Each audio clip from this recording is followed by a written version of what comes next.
যে আহলে হাদিস বলে আমাদের গর্ব করব, অহংকার করব, আর একজন হানাফি ভাই বা একজন বেদাতি মুশরিক তাকে আমি ঠাট্টা করব, টিটকারি করব, এই স্বভাব থেকে বের হয়ে আসতে হবে। এটা হচ্ছে ইসলাহে আহলিল হাদিস, আহলে হাদিসদের ইসলাহের জন্য বলতেছি। আল্লাহ সুবহানাহু ওয়া তাআলা কাউকে ইবাদত করার পরও জাহান্নামে দিবেন, আর কাউকে গুনাহ করার পরও জান্নাতে দিবেন। কি জন্য জানেন? কেউ যদি ইবাদত করতে করতে অন্তরে অহংকার চলে আসে যে আমি আল্লাহর কত ভালো বান্দা, আর কত খারাপ বান্দা, নামাজ পড়ে না, মুখে দাড়ি নাই, তাহলে আল্লাহর আত্মমর্যাদায় আঘাত লাগে। কেউ যদি বলে যে অমুক জেনা করো, ওকে আল্লাহ ক্ষমাই করবে না, অমুক তো মদ খায়, ওকে আল্লাহ ক্ষমাই করবে না, আমি তাহাজ্জুদ সালাত আদায় করি, আমি কত ভালো, অমুক তো সেই খারাপ, এই অহংকার যদি ভিতরে চলে আসে আল্লাহর আত্মমর্যাদায় আঘাত লাগে। আল্লাহ বলে যাও, ওকেই ক্ষমা করে দিলাম, তোকেই জাহান্নামে দিয়ে দিলাম। আর গুনাহ করে কিভাবে জান্নাতে যাবে? ইবনুল কাইয়িম রাহিমাহুল্লাহ বলছে, কেউ যদি গুনাহ করার পর ওই গুনাহের বোঝা তার উপর এত বেশি মনে হয় গুনাহের বোঝা তার উপর পাহাড়ের মতো, হিমালয় পাহাড়ের মতো মনে হয়, আর সে আল্লাহর দরবারে কাঁদতে থাকে, আল্লাহর দরবারে নত হতে থাকে, আল্লাহর দরবারে ছোট হতে থাকে, তো আল্লাহর দরবারে এই নত হওয়া, ছোট হওয়া, কাদা, এটা আল্লাহর অনেক প্রিয়। তো এই যে গুনাহ করার পরে সে আল্লাহর দরবারে নত হলো, ছোট হলো, এই নত ছোট হওয়ার কারণে আল্লাহ তাকে এমন ভাবে ক্ষমা করে দিবেন যে গুনাহটা নেকিতে পরিণত করে দিবেন, এবং তাকে গুনাহ করার পরে আল্লাহ জান্নাতে দিয়ে দিবেন।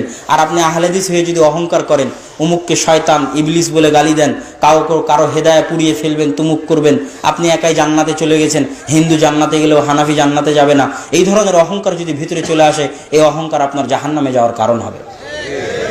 ফেরকায়ে নাজিয়া নাম দিয়ে হয় না। ফেরকায়ে নাজিয়া কি দিয়ে হয় না? নাম দিয়ে হয় না।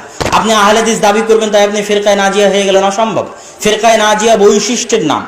আহলে হাদিস বা আহলুস সুন্নাত ওয়াল জামাত বা সালাফি মানহাজের বৈশিষ্ট্য যদি একজন হানাফির মধ্যেও থাকে, তবুও সে ফেরকায়ে নাজিয়ার অন্তর্ভুক্ত, যদিও সে নিজেকে আহলে হাদিস না বলে। কিয়ামতের মাঠে দেখা হবে না কার নাম, এই তোমার নাম মোহাম্মদ, তুমি জান্নাতে চলে যাও, দেখা হবে নাকি? এই তোমাদের নাম ফাতেমা, তোমাদের নাম আলী, সব জান্নাতে চলে যাও, এটা দেখা হবে? এই তোমরা সবাই নিজেদেরকে আহলে হাদিস বলতে, দুনিয়াতে বল্লার মানুষ, সব জান্নাতে চলে যাও, এটা বলা হবে? অসম্ভব। এখানে নামের কোনো মূল্য নাই, আমলের মূল্য। আল্লাহর দরবারে নামের কোনো মূল্য নাই, চেহারা শরীরের কোনো মূল্য নাই, আমলের মূল্য। এই জন্য আহলে হাদিসদেরকে অহংকার থেকে বের হয়ে আসতে হবে, নত হতে হবে আল্লাহর দরবারে, এবং একটা দেশে নত হয়ে দাওয়াতি কাজ করতে হবে। ভাই মনে করে হাত পা ধরে, ভাই আয় তুই এই বেদাতের মধ্যে আছিস, সেটা অনেক খারাপ কাজ, জাহান্নামে যাবে, আমি তোর ভালো চাই, কল্যাণ চাই, ভাই তুই এদিকে আয়, হাত পা ধরে কান্নাকাটি করে দাওয়াত দিতে হবে, এর নাম দাওয়াত। অহংকার দিয়ে দাওয়াত দেওয়ার নাম দাওয়াত নয়। তারপরের কথা, সালাফি মানহাজ আর সালাফ আল হিজব, সালাফি দল এবং সালাফি মানহাজের মধ্যে পার্থক্য আছে। সব সালাফি দলই সালাফি মানহাজের অন্তর্ভুক্ত, এতে কোনো সন্দেহ নাই।